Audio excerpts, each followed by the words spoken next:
اخواتي وحبايبي في كل مكان، السلام عليكم ورحمة الله وبركاته.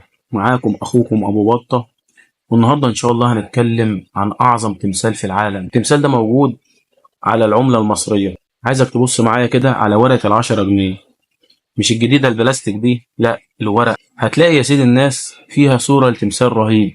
التمثال ده من حجر الديورت للملك خفرع ابن الملك خوف، رابع ملوك الأسرة الرابعة، وباني هرم الجيزة الثاني. انت بتتكلم عن حاجة عظمة، يعني عمره حوالي 4600 سنة على أقل تقدير. التمثال ده حكاية. ليه يا عم الناس؟ لأنه فيه إعجاز فكري.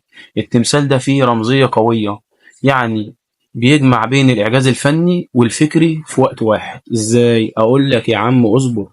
لو بصيت كويس هتلاقي الملك جالس على العرش، وخلف رأسه الصقر حورس بيحاوط بدماغه ورقبته بجناحه. ولو بصيت من قدام على التمثال بشكل مباشر هتشوف رأس الملك ومش هتشوف حورس، ولو بصيت من ورا التمثال هتشوف حورس مش هتشوف رأس الملك. حاجة غريبة، المصريين دول كان عليهم حاجات غريبة فعلا. الفنان عند أجدادنا ما كانش يقدر يوصل للمستوى الفني الرفيع ده إلا إذا درس الفكر المصري بعمق، عشان فنه يعكس وجدانه للأمة.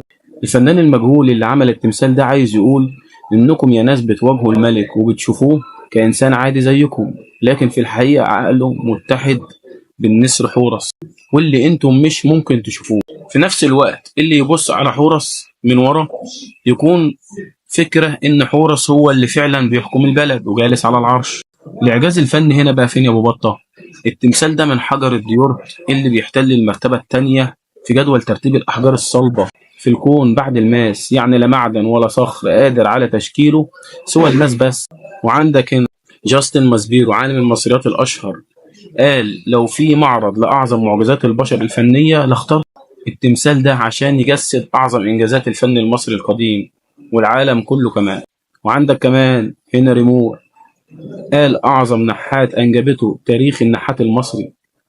أحيانا كمان الواحد بيفكر إن فكر أجدادنا في البحث عن المثالية كان بينصب في فنهم، يعني الفن بيعكس الحالة الوجدانية للأمة، زي ما شوارعنا ومياديننا وحياتنا حاليا بتعكس حالتنا الوجدانية المشتتة. هم عندهم من الذكاء والفطنة، عشان كده قدروا يصنعوا تماثيل عابرة للأزمان. وفي نهاية فيديو النهاردة أتمنى يكون الفيديو عجبكم، ولو مش مشترك معنا في القناة ياريت تشترك معنا في القناة وتفعل زر الجرس عشان يوصلك كل جديد. أشوفكم على خير، مع السلامة.